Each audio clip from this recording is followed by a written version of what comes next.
Good morning student. आज हम लोग पढ़ेंगे कि मैक्रोइकोनॉमिक्स का नया टॉपिक पढ़ेंगे कि ग्रॉस इन्वेस्टमेंट, नेट इन्वेस्टमेंट और डिप्रिसिएशन क्या होता है। ठीक है, तो सबसे पहले हम ग्रॉस, नेट इन्वेस्टमेंट और डिप्रिसिएशन से पहले हम ये जानना चाहेंगे कि इन्वेस्टमेंट क्या होता है। उसके बाद हम पढ़ेंगे कि ग्रॉस इन्वेस्टमेंट क्या होता है, नेट इन्वेस्टमेंट क्या होता है और डिप्रिसिएशन क्या होता है। देखिए, इन्वेस्टमेंट का मतलब होता है addition of stock in an economy. ठीक है, जब हम अपने इकोनॉमी में या हम कोई एक इन्वेंट्री ले लीजिए या अपना जहां पर हम कैपिटल का फॉर्मेशन करते हैं या हम कहीं गुड्स का प्रोडक्शन करते हैं तो उसमें और पैसा लगाते हैं या और कहीं एडिशन ऑफ गुड्स करते हैं तो उसको हम क्या बोलते हैं, इन्वेस्टमेंट बोलते हैं। इन्वेस्टमेंट का मतलब क्या होता है कि addition of stock in an economy. हम अपनी इकोनॉमी में कोई क्या करें, स्टॉक को और एड अप कर रहे हैं, इससे हम क्या कर रहे हैं, इन्वेस्टमेंट कर रहे हैं। जैसे एग्जांपल तो ये समझिए कि कंस्ट्रक्शन ऑफ बिल्डिंग भी क्या है, एक आप बिल्डिंग बना रहे हो। ठीक है, आपके पास बहुत बड़ा प्लॉट है, आपने उस पर बिल्डिंग बनाया। बिल्डिंग का मतलब ये हो गया आपने वहां पर क्या इन्वेस्टमेंट कर रहा है। क्यों? क्योंकि बिल्डिंग से आप कल क्या कर सकते हो, आप उसको बेच सकते हो, बेचने पर्पज कर सकते हो या आप कहीं पर किसी को रेंट पर दे सकते हो। तो एक तरह क्या इन्वेस्टमेंट, इससे आप पैसा क्या कर सकते हो, बाद में आप उससे जनरेट कर सकते हो। तो इसी को बोला जाता है इन्वेस्टमेंट या कैपिटल फॉर्मेशन बोला जाता है। एग्जांपल और है परचेज ऑफ मशीनरी। मशीनरी भी क्या एक तरह की इन्वेस्टमेंट है। आपने क्या किया, अपनी फैक्ट्रीज के लिए या कहीं शॉप है या छोटी मोटी माइक्रो फाइनेंस की आपने यूनिट बैठा लिया है। ठीक है, छोटा मोटा एक फैक्ट्री बैठा लिया है, स्मॉल स्केल इंडस्ट्री बैठा लिया है, जहां पर आपने एक मशीनरी ले रहे हो, इक्विपमेंट टूल्स कुछ भी ले रहे हो, जिस परचेस कर रहे हो, वो भी हमारे लिए क्या है, एक तरह का इन्वेस्टमेंट है। Addition to investment inventories of goods. आप ऑलरेडी गुड्स आपके पास, उसमें और एडिशन कर रहे हो, गुड्स प्रोडक्शन और कर रहे हैं। आपके पास 200 वॉशिंग मशीन प्रोड्यूस किए थे, उसने 100 वॉशिंग मशीन और प्रोड्यूस कर दिया। तो एक तरह का एडिशन ऑफ इन्वेंटरीज हो गया गुड्स का। तो these are known as a investment, जिसको हम कैपिटल फॉर्मेशन भी बोलते हैं। अब नेक्स्ट पढ़ते हैं हम लोग कि देखिए इन्वेस्टमेंट दो टाइप्स के होते हैं। ठीक है, दो फॉर्म्स होते हैं। एक हमारा क्या होता है, ग्रॉस इन्वेस्टमेंट होता है, एक हमारा क्या होता है, नेट इन्वेस्टमेंट होता है। ग्रॉस मतलब क्या होता है, टोटल। ग्रॉस मतलब क्या होता है, total. It refers to the amount invested in purchase और construction of new capital goods. हम जब कोई नई चीज खरीदते हैं, ठीक है, जब हम कोई चीज नई चीज खरीदते हैं तो हमारे क्या होता है, ग्रॉस इन्वेस्टमेंट कहलाता है। ठीक है, नेट इन्वेस्टमेंट क्या कहलाता है, it is basically gross investment, एक तरह के ग्रॉस इन्वेस्टमेंट होता है minus the depreciation on the existing capital. हमारा डेप्रिसिएशन मतलब यहां पर ये कह रहा है कि हमारी कोई नई प्रोडक्ट कुछ दिनों बाद उसकी वैल्यू घटती रहती है, तो उसको हम क्या बोलते हैं, नेट इन्वेस्टमेंट बोलते हैं। तो ग्रॉस इन्वेस्टमेंट एग्जांपल तो समझ, जैसे मान लिया हमने नया फैन खरीदा, तो जब मार्केट में परचेज किया हमने नया फैन, तो हमारे लिए वो क्या हो गया, ग्रॉस इन्वेस्टमेंट हो गया। और फैन कुछ दिन चलने लगा, 2 साल बाद देखा तो जो उसकी वैल्यू कम हो गई होगी, तो हमारा क्या कराएगा, नेट इन्वेस्टमेंट हो गया। तो जो वैल्यू कम हो रही है, क्या कम हो रही है, उसकी डेप्रिसिएशन कम हो रहा है। डेप्रिसिएशन मतलब उसकी वैल्यू क्या हो रही है, घट रही है। ठीक है, तो ग्रॉस इन्वेस्टमेंट फॉर्मूला क्या होता है, ग्रॉस इन्वेस्टमेंट, जिसमें हमारे पास net investment plus depreciation add होता है इसमें। ठीक है, वही बात क्या होगी, नेट इन्वेस्टमेंट करेंगे तो हमारी क्या है, ग्रॉस वैल्यू में से क्या होगी, डेप्रिसिएशन को हमने माइनस कर दिया। ठीक है, तो ये हमारा क्या हो गया, नेट इन्वेस्टमेंट हो गया।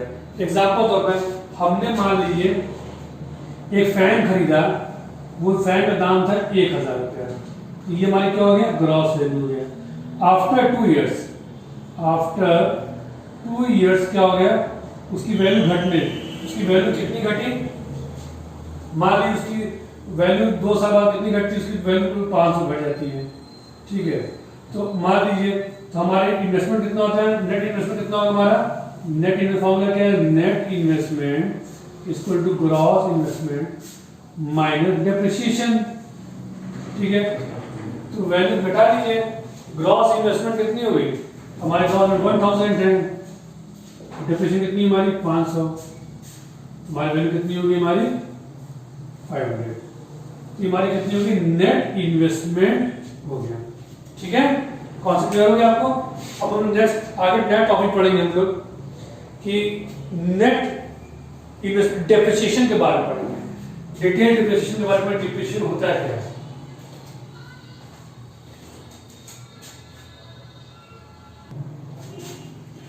नाउ स्टूडेंट, अब हम लोग पढ़ेंगे कि डेप्रिसिएशन क्या होता है। देखिए डेप्रिसिएशन का मतलब क्या होता है, कंजम्पशन ऑफ, डेप्रिसिएशन का मतलब होता है कि fall in the value of fixed asset due to normal wear and tear, passage of time और expected obsolescence, change in technology.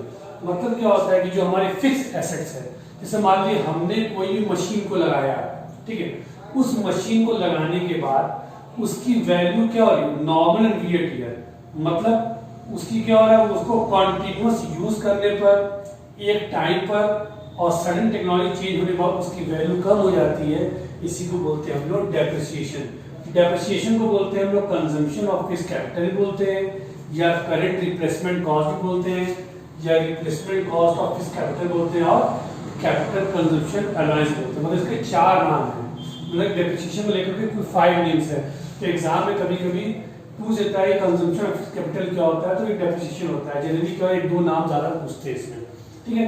तो डेप्रिसिएशन मतलब कि जो फिक्स्ड एसेट्स में, ठीक है, जो हमारा कैपिटल कंजम्पशन हो रहा है, ठीक है, उसमें कि उसकी वैल्यू क्या धीरे धीरे कम हो रही है।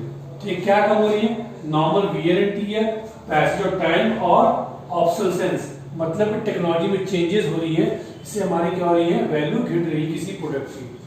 अब इसको डिटेल पढ़ते हैं। नॉर्मल वियर टियर मतलब क्या होता है, continuous use of fixed assets. मान लीजिए कि नॉर्मल वियर टियर मतलब क्या हो रहा है कि जो हमारा डेप्रिसिएशन है, ठीक है, जो कोई गुड्स है, कोई प्रोडक्ट है, मतलब अगर उस प्रोडक्ट को बार बार यूज करेंगे, कंटिन्यू यूज करेंगे, तो उसकी जो वैल्यू क्या होगी, कम होगी। पैसे ऑफ टाइम मतलब कुछ दिनों बाद क्या होगा, कुछ पैसे ऑफ टाइम के बाद क्या होगा, उसकी वैल्यू कम होगी। जैसे कि अगर आपने कोई बाइक खरीदा, तो बाइक उठा करके आपने कहीं रख दिया, जैसे कि तो वो क्या होगा, पानी पड़ेगा, हवा से जंग लग जाएगा, ठीक है, वेदर चेंजेस होंगे, तो उसकी वैल्यू क्या होगी, कम हो जाएगी।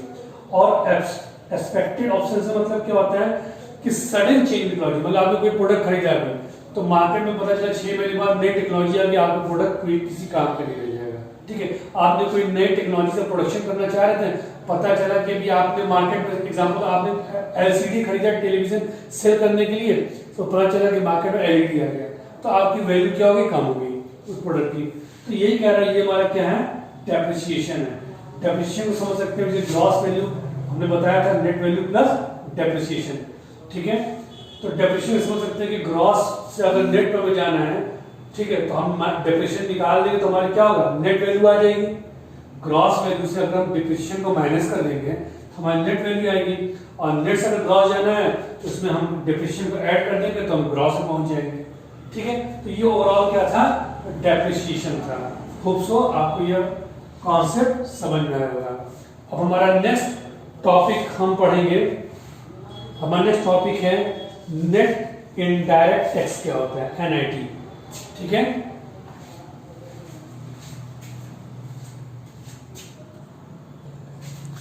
स्टूडेंट, अब हम लोग पढ़ेंगे कि नेट इनडायरेक्ट टैक्स क्या होता है। नेट इनडायरेक्ट टैक्स को शॉर्ट में एनआईटी भी लिखते हैं, ठीक है। तो नेट इनडायरेक्ट टैक्स समझते हैं पहले कि नेट इनडायरेक्ट टैक्स होता है क्या है। Net indirect tax which refers to the difference between indirect tax and subsidy। जो हमारे इनडायरेक्ट टैक्स और सब्सिडी में जो चीज डिफरेंसेस आता है उसको बोलते हैं हम लोग नेट इनडायरेक्ट टैक्स बोलते हैं। देखिए नेट इनडायरेक्ट टैक्स का फॉर्मूला क्या होता है, नेट इनडायरेक्ट टैक्स फॉर्मूला होता है net indirect tax equal to indirect tax minus subsidies बोलते हैं। अब आप पूछेंगे सर इनडायरेक्ट टैक्स क्या होता है। इनडायरेक्ट टैक्स वो टैक्स होता है which is the government imposed on production and sale of goods and services। जो चीज हम गुड्स एंड सर्विसेज का प्रोडक्शन करते हैं, ठीक है, जिस पर गवर्नमेंट टैक्स लगाती है, उसको क्या बोलते हैं हम लोग, इनडायरेक्ट टैक्स बोलते हैं। अच्छा, एक चीज डायरेक्ट टैक्स होता है, जैसे मान लो डायरेक्ट टैक्स को बोलते हैं, जैसे मान लो कोई इनकम कमा रहा है, कोई सैलरी किसी को मिल रही है, उस पर जो टैक्स लगता है उसको डायरेक्ट टैक्स बोलते हैं। और जब हम जहाँ प्रोडक्शन करते हैं, जहाँ पर सर्विस का हमारा प्रोडक्शन हो रहा है या सर्विस डिलीवर कर रहे हैं, तो वहां पर कौन टैक्स होता है हमारा, इनडायरेक्ट टैक्स। तो इनडायरेक्ट टैक्स क्या है हमारा आज का जीएसटी। पहले क्या था, वैट था। वैट क्या है, जीएसटी क्या है, GST is new form of the VAT. ठीक है, तो वही चीज हमारा क्या है, नया आ गया, जीएसटी आ गया। सब्सिडीज क्या होता है, सब्सिडी का मतलब होता है it is a economic help which is given by a government. Government क्या करती है, एक इकोनॉमिक असिस्टेंस देती है, एक हेल्प देती है। किसको देती है, फॉरेन को देती है, और house hold with the motive for general welfare. मतलब एक जनरल वेलफेयर करने के लिए गवर्नमेंट क्या करती है, सब्सिडी प्रोवाइड करती है। एग्जांपल तौर पे आप सुने होंगे कि गैस सिलेंडर जब आती है तो कितने की हमको मिलती है, 700-800 मिलती है। तो एक्चुअली गवर्नमेंट क्या करती है, उस पर 150, 200, 300 क्या करती है, सब्सिडी अलग से देती है। तो ठीक है, तो ये हमारा क्या है, नेट इनडायरेक्ट टैक्स हो गया। अब एग्जांपल तो सपोज दैट एक न्यूमेरिकल समझते हैं कि मान लीजिए कि हमारे इनडायरेक्ट टैक्स कितना है, 100 है हमारा इनडायरेक्ट टैक्स।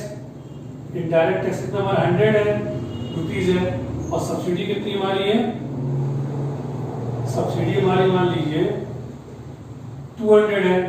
ठीक है, तो हमारे नेट इनडायरेक्ट कितना आएगा, फॉर्म पुटअप कर लीजिए। NIT इक्वल टू क्या होगा, इनडायरेक्ट टैक्स माइनस सब्सिडी, तो कितना हो गया, इंडिया 100 है, 100 है 1000 मान लीजिए, 1000 है माइनस 200, कितना हमारा हो गया 800, हमारा क्या हो गया, NIT हो गया। ठीक है, सब्सिडी निकालना होगा, उससे सब्सिडी निकाल लेंगे, फॉर्मूला पुटअप करना है, वैल्यू निकाल लीजिए। ठीक है, तो ये हमारा क्या है, नेट इनडायरेक्ट टैक्स है। Is it clear. अब हम लोग पढ़ेंगे फैक्टर कॉस्ट क्या होता है, और मतलब मार्केट प्राइस क्या होता है, और फैक्टर कॉस्ट क्या होता है।